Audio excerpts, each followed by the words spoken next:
영상 하단의 댓글을 클릭하고 링크를 눌러 무료 종목을 신청하세요. VIP와 똑같은 종목으로 제공됩니다.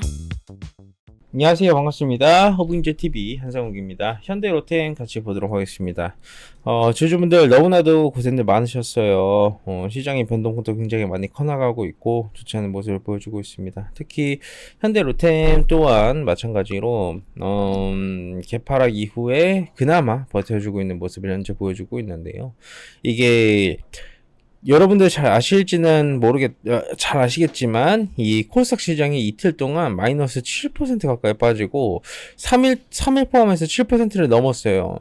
이게, 굉장히 빠른 충격이거든요. 굉장히 빠른 충격이 사실 이루어졌고, 그만큼의 타격을 줬는데, 다들 심리적으로 좀 힘들 수 있는 시점이지 않을까 싶어요. 5장 들어서는 반등을 좀 보여주고 있는데 이 반등이 사실 그렇게 크게 유의미하다라고 보기가 어려운 게 뭐냐면요, 외국인들이 만들어주는 반등이라기보다는 기관 투자자가 이 금융 투자에서 숏커버링을 해주면서 어느 정도 밑거리를 쭉 달아주고 있고, 이들의 매수 유입으로 만들어준 반등은 진짜 하잘데기 쓰잘데기가 없어요. 그래서 제가 금융 투자를 정말 싫어하는 게, 이들이 사서 주가를 끌어올릴 때에는 정말 다 애매한데, 이들이 사서 끌어올린 수치는요, 거의, 열에 10번은 다 빠집니다. 거의 한 타율 100%로 다 빠져요. 이 금융투자가 올린 그 지수 수치는. 왜냐하면, 이들은 시장 조성자라고 표현하기에도 애매하고요.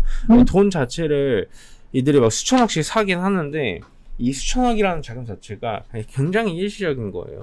네, 굉장히 일시적으로 다 토해내야 되고 결국 상환해야 되고 쓸 수 없는 자금이라는 거죠. 뭔가 크게 이런 거름이 될 만한 자금이 아니라는 겁니다. 그러다 보니까 이 지금의 지수를 보고 제가 그렇게 크게 긍정적으로 보지는 않고 있고요. 이 와중에 현대로템 같은 경우에는 그나마 우리가 어떤 부분을 좀 좋게 볼 수 있냐면, 오늘 같은 경우에는 슬슬 숏커버링이 제대로 들어오기 시작합니다. 오늘도 10만 주 넘게 숏커버링이 들어와주고 있고, 기관 투자자가 살짝 아쉬운 모습을 보여주고 있는데 이거는 조금 아쉬워요. 그리고 긍정적인 부분이 한 가지가 있는데, 그게 뭐냐면 이 국가 간의 맺은 이런 무기 공급 계약이 있지 않습니까? 네. 영상 하단의 댓글을 클릭하고 링크를 눌러 무료 종목을 신청하세요. VIP와 똑같은 종목으로 제공됩니다. 국가 간에 맺은 이런 무기 공급 계약 같은 경우에는 결국 대규모 수출 금융 지원이 필요할 때 이런 수출입은행 신용 공여 한도에 제한을 두지 않는 법안이 굉장히 중요해요. 그리고 이번에 그 법안이 발의가 돼요. 그래서 진척이 더디고 있는 이런 폴란드 방산 수출에도 탄력이 붙을 수밖에 없어요. 내가 대출 안 되다가 대출 되면 돈을 끌어다 쓸 수 있기 때문에 충분히 가능하거든요.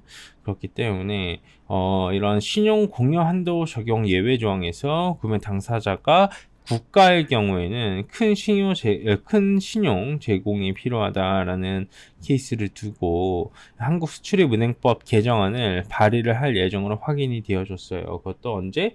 오늘이죠. 네. 그래서 국가 간의 무기 판매 계약을 체결할 경우에는 규모 자체가 크기 때문에 무기 금융국에 금융 지원을 해주고 있어요.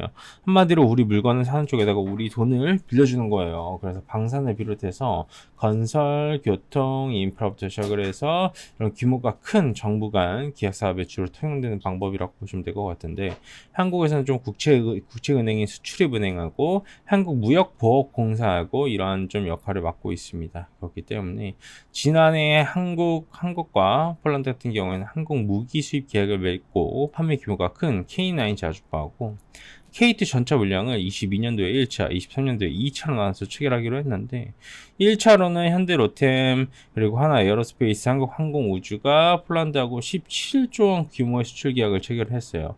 문제는 사실 현행 수출입법상 시행령 특정 대출자에 대한 신용 공유 한도를 가지고 있기 때문에 자기 자본의 40%를 제한하고 있어요.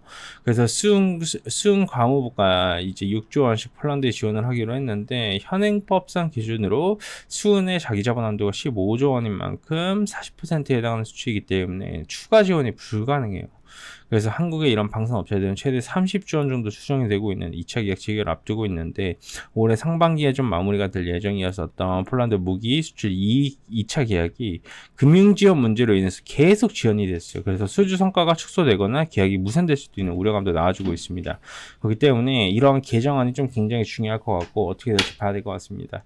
이 개정안 딱 나와주고 나서 통과가 되는 게 그렇게 쉽게 일어나기가 어려워요. 그래서 국회에서 어떻게 통과가 될 수 있는지가 좀 중요한 포인트로 잡히지 않을까 싶습니다. 오늘은 좀 중요 포인트 한 가지 전달 사항을 드렸습니다. 수급 그리고 차트는 크게 의미가 없습니다. 왜 지수가 이렇게 폭락했는데 무조건적으로 반등 나온다라고 보는 것도 사실 어려움이 있고 그렇기 때문에 여러분들께 팩트 전달을 해드리는 게 제일 중요하지 않겠습니까?